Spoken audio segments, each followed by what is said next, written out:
Good morning student. आज हम हिंदी लोक भारती 10वीं कक्षा की दूसरी इकाई में से दूसरा लेसन सीखेंगे जिसका नाम है दो लघु कथाएं। यह एक पूरक पठन है जिसके लेखक है नरेंद्र छाबड़ा। नरेंद्र छाबड़ा जी के बारे में कुछ जानकारी प्राप्त कर लेते हैं। लेखक परिचय। नरेंद्र छाबड़ा जाने माने कथाकार हैं। कहानियों के साथ साथ आपने बहुत सी लघु कथाएं भी लिखी हैं। आपकी लघु कथाएं विभिन्न पत्र पत्रिकाओं में नियमित रूप से स्थान पाती रही है। उन्होंने लिखी हुई कुछ प्रमुख कृतियाँ मेरी चुनिंदा लघु कथाएं आदि रचनाएं नरेंद्र छाबड़ा जी ने लिखी हैं। गद्य संबंधी हम जान लेते हैं। यहाँ दो लघु कथाएं दी गई है। प्रथम लघु कथा में लेखक ने यह दर्शाया है कि जब हम बड़ी दुकानों, मॉल, होटलों में जाते हैं तो कोई मोल भाव नहीं करते, चुपचाप पैसे दे सामान ले चले आते हैं। इसके उलट जब हम रेहड़ी वालों या फेरी वालों से सामान खरीदते हैं तो मोल भाव करते हैं। हमें इस सोच से बचना चाहिए। और दूसरी लघु कथा में लेखक ने रिश्वतखोरी, भ्रष्टाचार पर करारा व्यंग किया है। यहाँ लेखक ने दर्शाया है कि सत्य का पालन ही लक्ष्य तक पहुँचने में सहायक होता है। तो पहली लघु कथा हम पढ़ लेते हैं और समझ लेते हैं। कंगाल। कंगाल का मतलब है गरीब या फिर निर्धन। इस वर्ष बड़ी भीषण गर्मी पड़ रही थी। भीषण मतलब भयानक। तो इस साल बहुत ही बड़ी भयानक गर्मी पड़ी थी। दिन तो अंगारे से तपे रहते ही थे, रातों में भी लू और उमस से चैन नहीं मिलता था। अंगारे का मतलब है यहाँ पर कोयला का दहकता रूप। मतलब इतनी ज़्यादा मात्रा में इतनी भयानक गर्मी थी कि दिन में तो जैसे कोयला तपता है तो वो तपता हुआ कोयला जिस तरह से हमें गर्मी की एहसास कराता है, उसी तरह से दिन में भी अंगारे तपे रहते थे। उसमें से रातों में भी लू, अभी लू का मतलब है अत्यंत गर्म हवा, कि रात में भी गर्म हवा जो है आती थी। इससे बिल्कुल भी चैन नहीं मिलता था, बिल्कुल भी चैन नहीं मिलता था। सोचा इस लीजे और घुटन भरे मौसम से राहत पाने के लिए कुछ दिन पहाड़ों पर बिता आए। लिलजिली का मतलब हम यहाँ पर देख लेते हैं सीलन भरा। तो यह जो वातावरण है ये बहुत ही ज़्यादा गर्मी का होने के कारण वहाँ पे घुटन भरा मौसम जो है वहाँ पे वो उन्होंने देखा था या वो सहन कर रहे थे घुटन भरा मौसम। और इसी वजह से यहाँ पर लेखक ने सोचा कि क्यों न कुछ दिन पहाड़ों पर बीता जाए। पहाड़ों पर मतलब आपको पता है कि पर्वतीय स्थल पर लोग घूमने के लिए जाते हैं। तो यहाँ पर बहुत ज़्यादा गर्मी होने के कारण बहुत ही ज़्यादा यहाँ पर घुटन भरा मौसम होने के वजह से लेखक ने सोचा है कि कुछ दिन पहाड़ों पर घूम आए या हिल स्टेशन पर जाए। अगले सप्ताह ही पर्वतीय स्थल की यात्रा पर निकल पड़े। 2-3 दिनों में ही मन में सुकून सा महसूस होने लगा था। तो अगले सप्ताह, अगले हफ्ते या अगले वीक पर्वतीय स्थल की यात्रा या हिल स्टेशन में जाने की जो यात्रा है वो निकल पड़े। वहाँ जाने के बाद ही 2-3 दिन में ही उनको बहुत ही सुकून जो है वो महसूस होने लगा, क्योंकि वहाँ का वातावरण जो है वो बहुत ही ज़्यादा ठंडा था। वहाँ का प्राकृतिक सौंदर्य, हरे भरे पहाड़ गर्व से सीना ताने खड़े थे। जब लेखक पर्वतीय स्थल पर घूमने के लिए गए तो वहाँ के प्राकृतिक सौंदर्य, नेचर ब्यूटी जो है और वहाँ के जो हरे भरे पहाड़ है वो गर्व से खड़े सीना ताने दिखाई दे रहे हैं। दीर्घता सिद्ध करते वृक्ष, पहाड़ों की नीरवता में हल्का सा शोर कर अपना अस्तित्व सिद्ध करते झरने मन बदलाव के लिए पर्याप्त थे। तो इस तरह से लेखक जब पर्वतीय स्थल पर निकल गए तो वहाँ के वातावरण का वर्णन करते हुए कहते हैं कि वहाँ पर हरे भरे पहाड़ जो है वो खड़े हैं।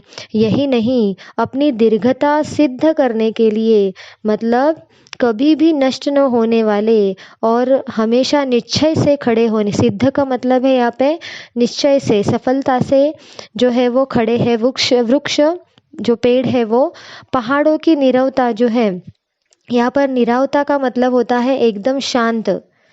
पहाड़ों का वातावरण जो होता है वो कैसे होता है? नीरवता। नीरवता मतलब एकदम शांत वातावरण वहाँ का होता है और हल्का सा शोर कर अपना अस्तित्व सिद्ध करने वाले झरने।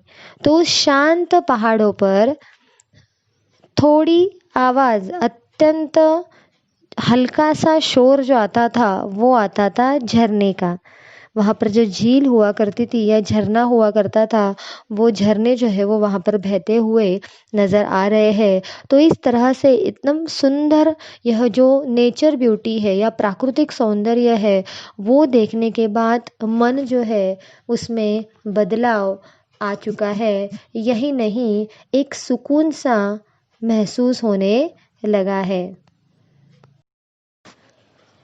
उस दिन शाम के वक्त झील किनारे टहल रहे थे। एक भुट्टे वाला आया और बोला, साहब भुट्टा लेंगे? गरम गरम भून कर मसाला लगा कर दूंगा। सहज ही पूछ लिया, कितने का है? 5 रुपए का। क्या 5 रुपए में एक भुट्टा? हमारे शहर में तो 2 रुपए में एक मिलता है। तुम 3 ले लो। और इस तरह से लेखक एक दिन झील के किनारे टहलने के लिए गए हैं। शाम का वातावरण है। शाम के वातावरण में झील के किनारे जब वो घूम रहे थे, टहल रहे थे, तो वहाँ पर एक भुट्टे वाला आया है और वो भुट्टे वाला कहने लगा कि भुट्टा लेंगे? उस भुट्टे को मैं गरम गरम भून कर मसाला लगा कर दूंगा साहब। और इस तरह से लेखक ने ऐसे ही उनको पूछ लिया कि कितने का है। तब भुट्टे वाले ने जवाब दिया, 5 रुपए का है।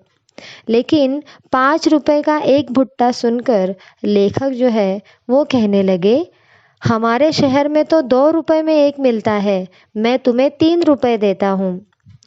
भुट्टे वाला कहने लगा, नहीं साहब, 5 से कम में तो नहीं मिलेगा।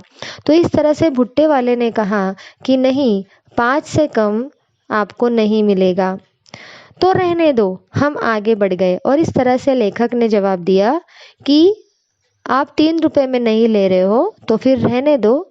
और इस तरह से लेखक आगे चले गए। एकाएक पैर ठिठक गए।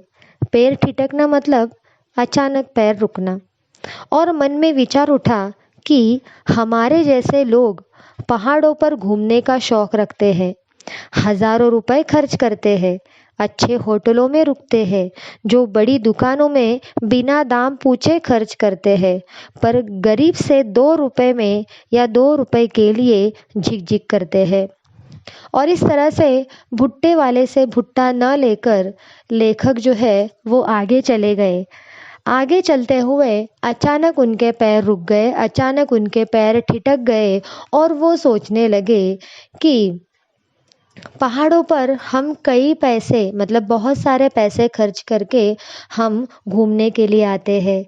यही नहीं, हजारों रुपए खर्च करके हम होटलों में भी रुकते हैं। वहाँ के बड़े बड़े मॉल जैसे दुकानों में जाकर जितनी कीमत वो बता रहे हैं वही कीमत हम देकर या फिर उस चीज़ को पैसे देकर खरीद कर लेकर आते हैं। लेकिन एक गरीब से 2 रुपए के लिए हम झिकझिक करते हैं या तू तू मैं करते हैं।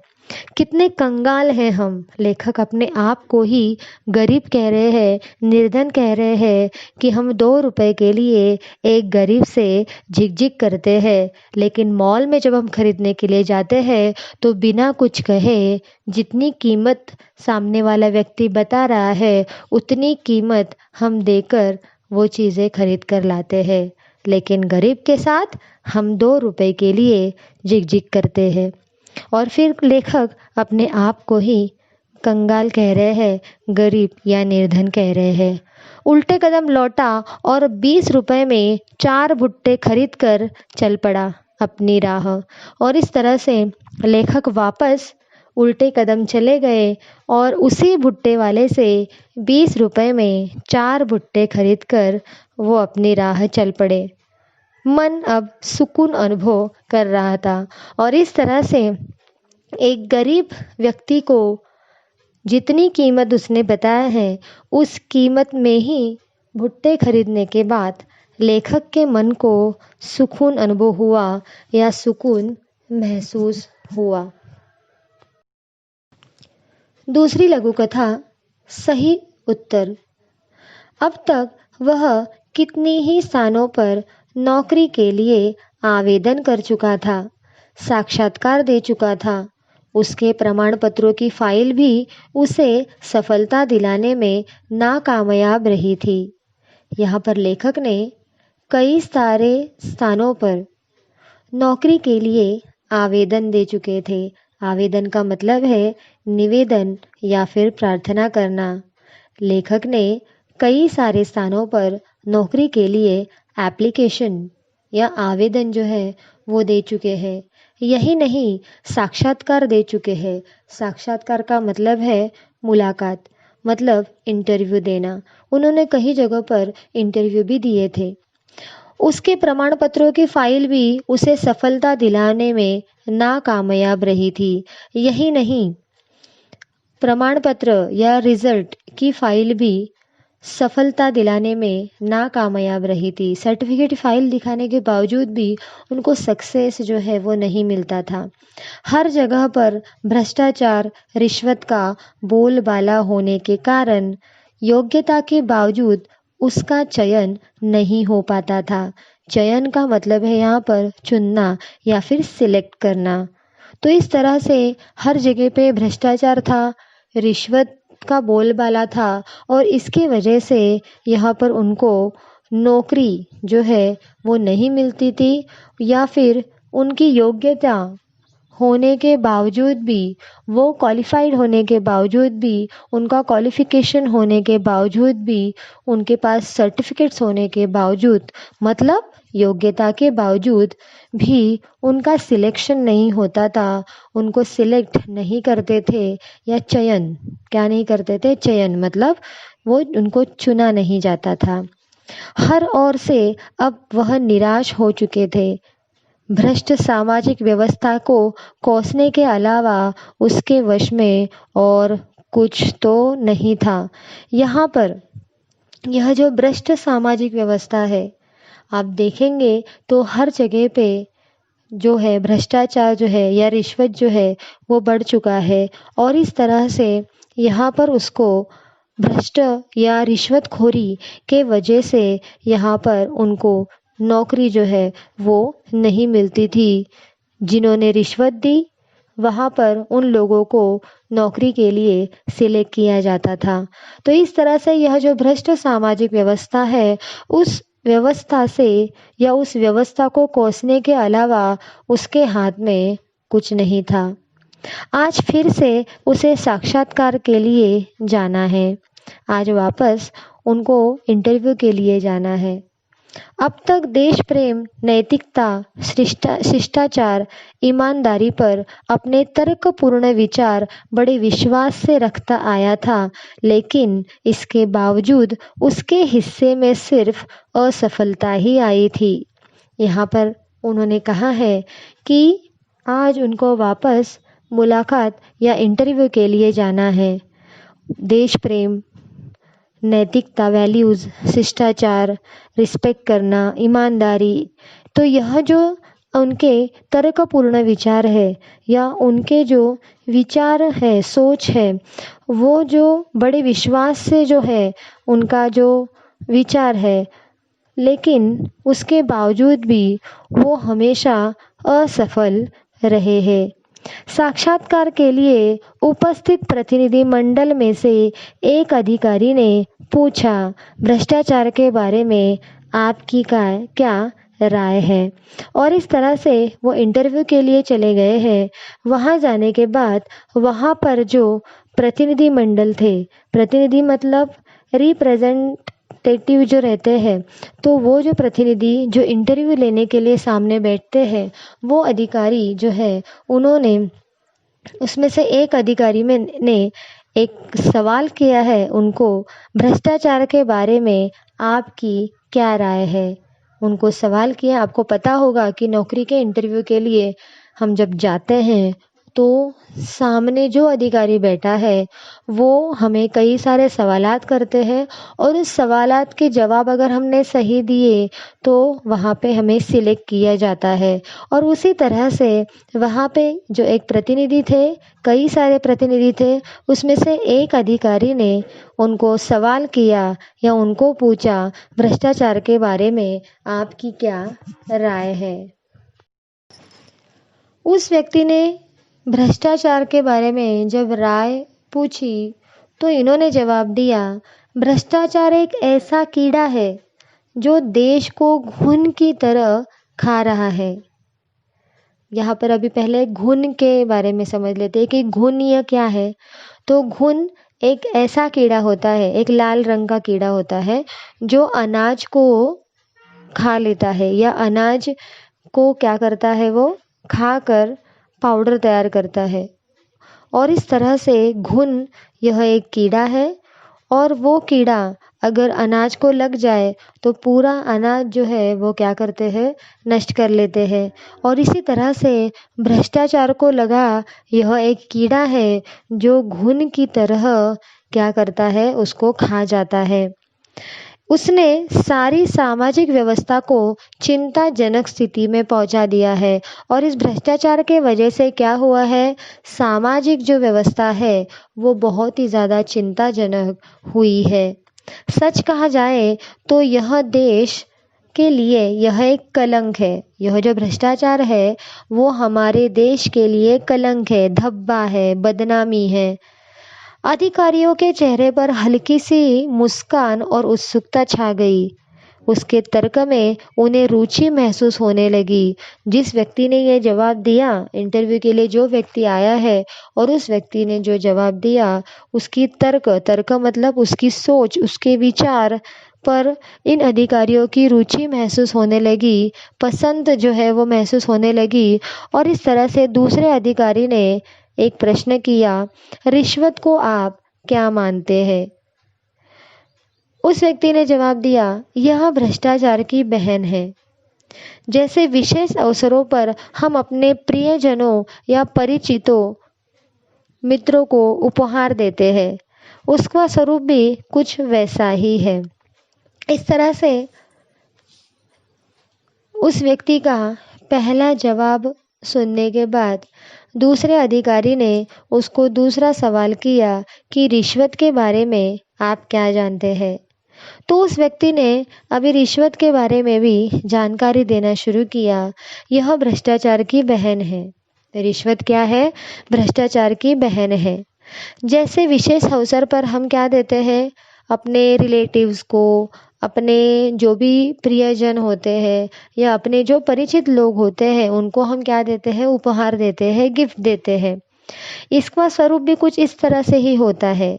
लेकिन उपहार देकर हम केवल खुशियाँ या कर्तव्यों का आदान प्रदान करते हैं, इससे अधिक कुछ नहीं। जबकि रिश्वत देने से रुके हुए कार्य, दबी हुई फाइलें, टलती हुई पदोन्नति, रोकी गई नौकरी आदि में इसके कारण सफलता हासिल की जा सकती है। लेखक ने यहाँ पर क्या बताया है कि वो व्यक्ति ने उसका जवाब इस तरह से दिया कि भ्रष्टाचार की बहन है रिश्वत। ठीक है, हम अपने रिलेटिव्स को, प्रियजनों को, मित्रों को भेंट देते हैं, कुछ चीज़ देते हैं, गिफ्ट देते हैं।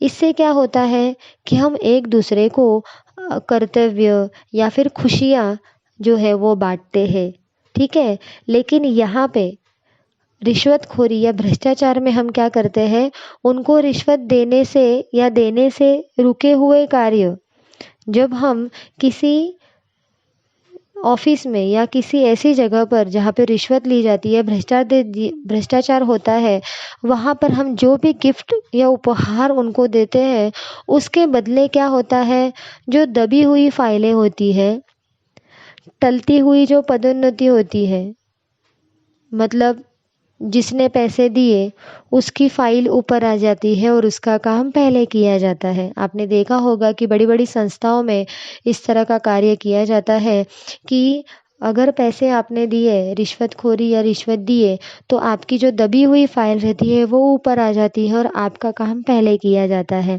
उसी तरह से टलती हुई पदोन्नति, मतलब अगर किसी को पोस्ट चाहिए आगे की, तो उसके लिए भी रिश्वत दी जाती है। यही नहीं, रोकी गई नौकरी, अगर नौकरी में किसी को नौकरी पाना है तो वहाँ पर भी रिश्वत जो है वो दी जाती है। तो ऐसे लोगों को जब हम गिफ्ट देते हैं तो उसके बदले वो लोग दबी हुई फाइलें या फिर चलती हुई पदोन्नति या रोकी गई जो नौकरी होती है, इसके कारण जो है हमें सफलता हासिल की जा सकती है। तो रिश्वतखोरी से इतने सारे कार्य इस सामाजिक व्यवस्था के लिए यह बहुत ही चिंताजनक स्थिति जो है वो भ्रष्टाचार और रिश्वतखोरी के वजह से पहुंची है। तब भी यह समाज के माथे पर कलंक है। भ्रष्टाचार और रिश्वत ये समाज के लिए एक धब्बा है। क्या है ये? धब्बा है, बदनामी है। इस तरह से इसका समर्थन कतई नहीं किया जा सकता और इसीलिए यहाँ पर वो व्यक्ति कहता है कि ये रिश्वत के लिए या फिर भ्रष्टाचार के लिए हमें समर्थन नहीं करना है, हमें उसको सपोर्ट नहीं करना है। ऐसी मेरी धारणा है। उस व्यक्ति ने उसका सही तरीके से उत्तर दिया। कहकर वह तेजी से बाहर निकल गया। जानता था कि यहाँ भी उसका चयन नहीं होगा और इस तरह से भ्रष्टाचार और रिश्वत पर कई सारी बातें कर कर उसका सही उत्तर देकर वो वहाँ से बाहर निकल गया, क्योंकि उसको पता था कि अगर मैंने इस तरह से जवाब दिया है कि वो हमारा या मेरा सिलेक्शन या वो हमें चुनेंगे नहीं, चयन नहीं करेंगे। पर भीतर बैठे हुए अधिकारियों ने गंभीरता से विचार विमर्श करने के बाद युवक के सही उत्तर की दाद देते हुए उसका चयन कर लिया था। और इस तरह से अंदर बैठे हुए जो अधिकारी थे, उन अधिकारी ने बहुत ही सीरियसली सोच विचार करके उस युवक को सही उत्तर की दाद दी, प्रशंसा की और उसका सिलेक्ट या उसको सिलेक्शन में उसको चुना गया, उसका चयन किया गया, उसको सिलेक्ट किया गया। आज वह समाज समझा कि सत्य कुछ समय के लिए निराश हो सकता है, लेकिन परास्त नहीं हो सकता। यहाँ पर अंत में वो युवक कहता है कि यह जो सत्य है, सत्य कुछ समय के लिए निराश हो सकता है, लेकिन परास्त नहीं हो सकता, हार नहीं सकता। सत्य की जीत हमेशा होती है, सत्य कभी हारता नहीं है। और इसीलिए यहाँ पर लेखक ने कहा है कि भ्रष्टाचार और रिश्वतखोरी को हमें सपोर्ट नहीं करना चाहिए, क्योंकि सत्य जो है वो कभी हारता नहीं है और इसलिए हमें सिर्फ सत्य का ही सामना करना है या सत्य के साथ ही आगे बढ़ना है और सफलता पाना है। मेरी चुनिंदा लघु कथाएं से यह 2 लघु कथाएं ली गई थी। तो पहली जो लघु कथा थी उसमें लेखक ने ये बताया है कि हम बड़ी बड़ी दुकानों या मॉल या होटल में जाते हैं तो चुपचाप जो सामान है या जितनी कीमत में है, बल्कि उसकी कीमत ज़्यादा भी हो, तो हम उतने पैसे देकर वो चीज़ खरीद लेते हैं। लेकिन फेरी वाले ऐसे जो लोग होते हैं, जो गरीब लोग होते हैं, उनसे हम पैसों के लिए या 2 रुपए के लिए झिक झिक करते हैं। तो यह जो सोच है, उस सोच को हमें बदलना चाहिए। और दूसरे लघु कथा में लेखक ने रिश्वतखोरी और भ्रष्टाचार जो है उसको हमें समर्थन नहीं करना चाहिए या उनको हमें सपोर्ट नहीं करना चाहिए। यही नहीं, हमें सत्य का पालन करना चाहिए। अगर हम सत्य का पालन करेंगे तो अपने लक्ष्य तक, अपने एम तक पहुंचने के लिए हमें सहायता मिलेगी। Thank you.